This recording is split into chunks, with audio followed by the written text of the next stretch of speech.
forget to like, share, and subscribe. If y'all don't pick my sign up. Hello, everyone, and welcome back to Psychology Eats. So what's eating you? Hello, everyone, and welcome back to the channel. If this is your first time visiting my channel, hello. I hope this video finds you in great mental health, honey. Well, you read the title, you saw the intro, and so today, let me say this. I am a reaction channel, and I do reactions in the mukbang sector and beyond. And so I'm all over these YouTube streets. I'm in the YouTube streets. I'm in the TikTok streets. I'm just all over the place. And so I provide commentary in regards to what's going on in people's lives and how it can relate or does relate back to psychology, hence the name Psychology Eats. And so I'm also an educator, and so that's why you see me, if you can look around my big head, I'm in a classroom right now. So I teach psychology at the college level, but I'm not in a college right now. But anywho, let's get to the commentary. And so I know the thumbnail got you here. Yeah, I wanted to get you here. I want to get you here. And I want to talk about EKane. Let me just say this. If you're not familiar with EKane, let me give her flowers right now. She is a social media influencer, and she is good at what she does. She is really big over on TikTok. She has, I think, 1 million followers. She gets millions of views on her videos. She's gone viral multiple times. She's probably most famous for the fact that when she came out on TikTok, I believe on TikTok, she told the world, she had 100 bodies before she was 18, 19 years old. And so she talks about her sexual escapades. And she gives a little bit of background on how, she ended up being, just out there. She refers to her own self as, a hoe. And so she talks a little bit about that. Of course, in psychology, we know that there was some underlying issues going on with her and the reason why she was acting out the way she was sexually. So anyway, she's got this boyfriend, her baby daddy, and they have 2 kids together. Why I wanted to talk about this subject is because they are in a DV relationship. And in my opinion, it is going to end tragically for her.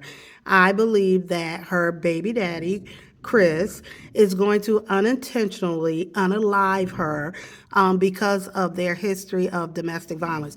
So anyway, I'm going to do a review of her video she did about a month ago explaining what's going on with her and Chris, why they were fighting.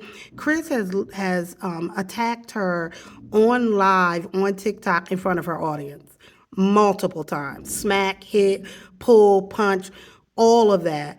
And they have a back and forth domestic violence relationship, but usually he's the aggressor.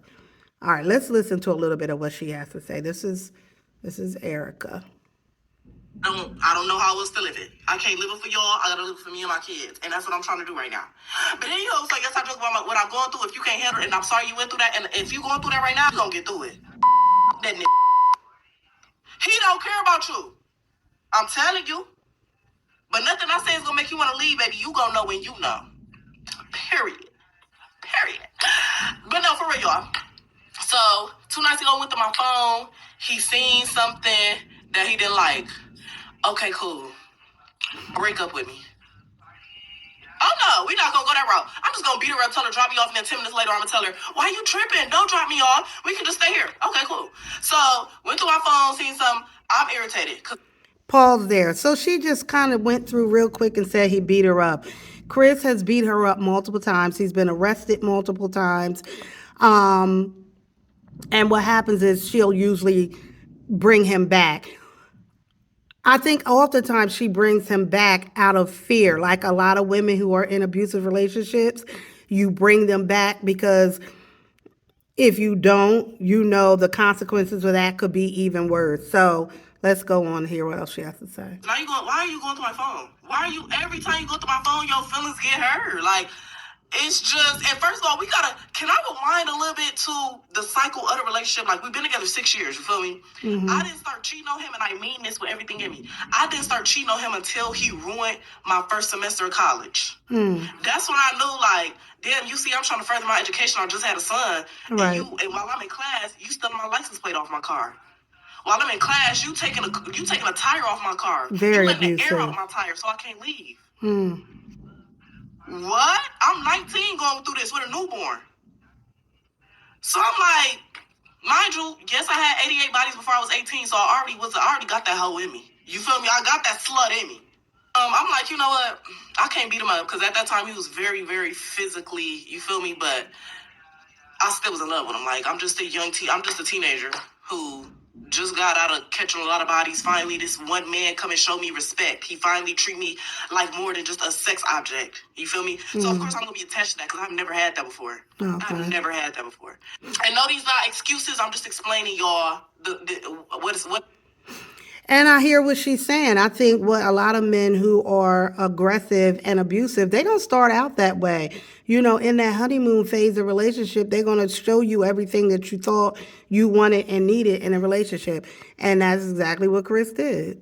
It's leading up to right now, which is now. Nah. So yeah, it messed up my first semester of college. So I was like, you know what? I can't beat you. So I'm going to use my body to get back at you. No, it's not right. No, you shouldn't do that. But I did. It was only one boy. We going to call him K. Shout out K. So I started messing with K. All right, let's go through a little bit of this. I don't know. I just was tired of just. Hold on, guys. Spark up a nerve, y'all. She's describing a issue that they had, domestic violence. I never knew a man could get so mad. He called an idiot. So I called him an idiot. Next thing you know, he jump up all in my face.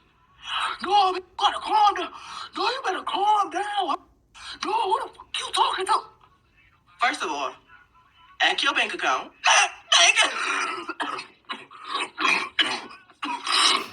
She's kind of joking through it. You see, I'm trying to look in the camera. I don't know what to look. Anywho, and he just mad because I keep yapping.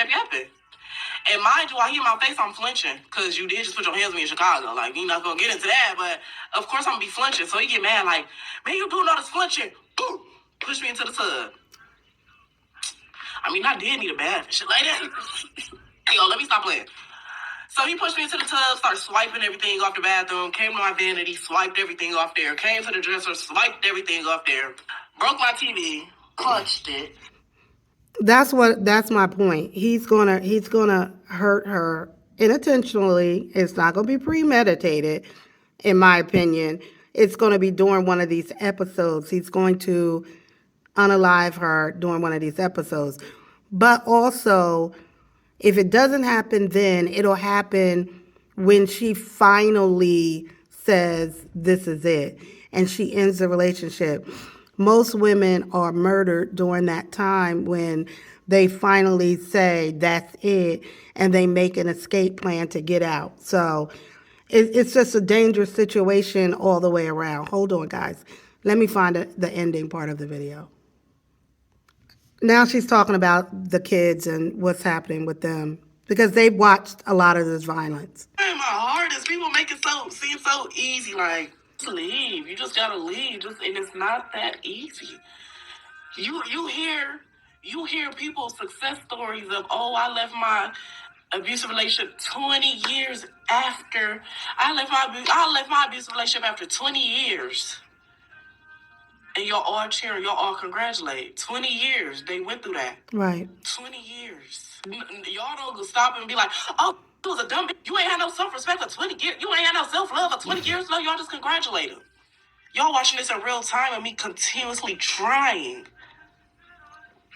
Let me tell you about something else regarding that.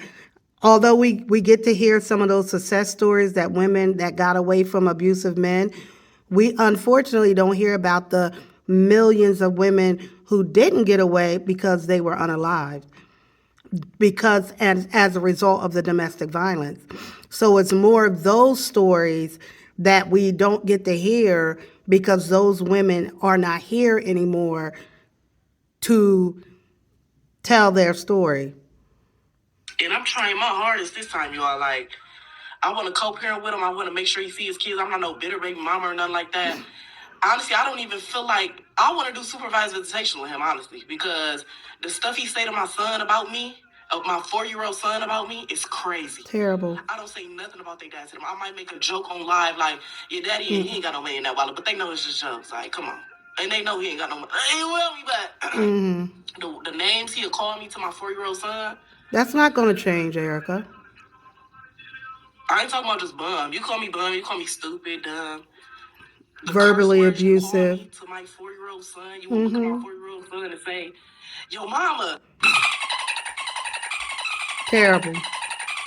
Horrible. Wait Horrible. a minute. The man is 4. Horrible.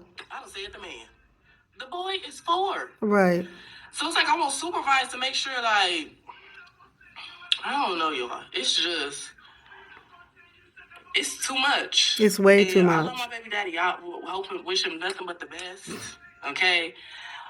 But It's sad because her, like a lot of other women, just want to break free. They just want to be free of this. Like, listen, dude, I just want to be done with you. I want to be free of you. But the abuser is not going to allow that to happen.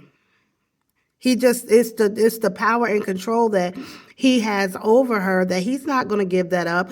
Without Erica, Chris has nothing. He has nothing. He's a man with nothing. He has no ambition. He has no wherewithal. He has no money. He doesn't have anything but her.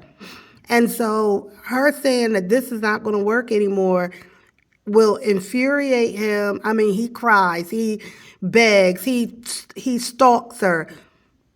She's in danger. She really is. our kids need 2 parents that's going to get it together for the sake of them. And if you not going to do it, I got to at least try. And I'm realizing that now more and more. It took a long time, honestly, for my kids to be 4 and my daughter to be 3. That's a long time to be trying your hardest, but I'm trying. Right. And that's all I can do. I've been in my Bible. I'm trying to get closer to God because my faith wavers. Y'all know I kind of, sometimes I don't believe and sometimes I do, but he knows. I feel like he's all willing, he's all knowing. So he knows eventually I'm going to get together. I'm just trying to go to therapy, get closer to God, and just focus on me. So let me update that. Because since this video, she did this video, her and Chris are back together.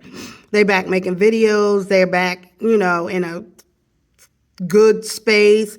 But she did say in a video that she started telehealth, which is therapy online, and she's going to be going in person to therapy. So that's the good news, that she is willing to go to therapy. And what's going to happen is in therapy, she's going to start to recognize some things about herself and what even got her here. And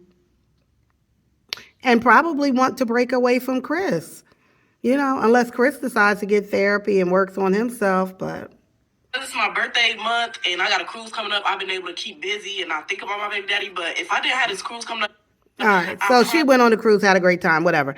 So in conclusion, as far as this video is concerned, and Erica, I don't have a lot of faith in Chris, that Chris is going to get himself together. I don't believe he will, Erica. I think the only way is to make a concrete plan to end the relationship with Chris. And unfortunately, he's not gonna go easily. For some women, they actually have to pick up and leave. They have to get an order of protection. And they have to pick their kids up and leave the state that they love and their families, because they have an abuser that won't let go. And I don't believe Chris will let go.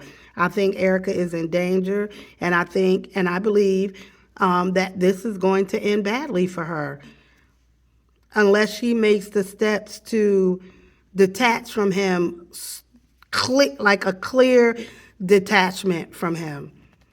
And if you like this video, leave your comment down below, and I will stay with this story. I'm gonna come in and out a little bit on Erica. I find her to be very interesting and proud of her and what she's done on social media. She has made a way. She's 23 years old, and she's made a way for her family, excluding Chris, to have money and to do some things with her kids that a lot of women her age can't do. But she is in a bad situation, and all we could do is keep her lifted up in prayer. And with that being said, I bid you all farewell.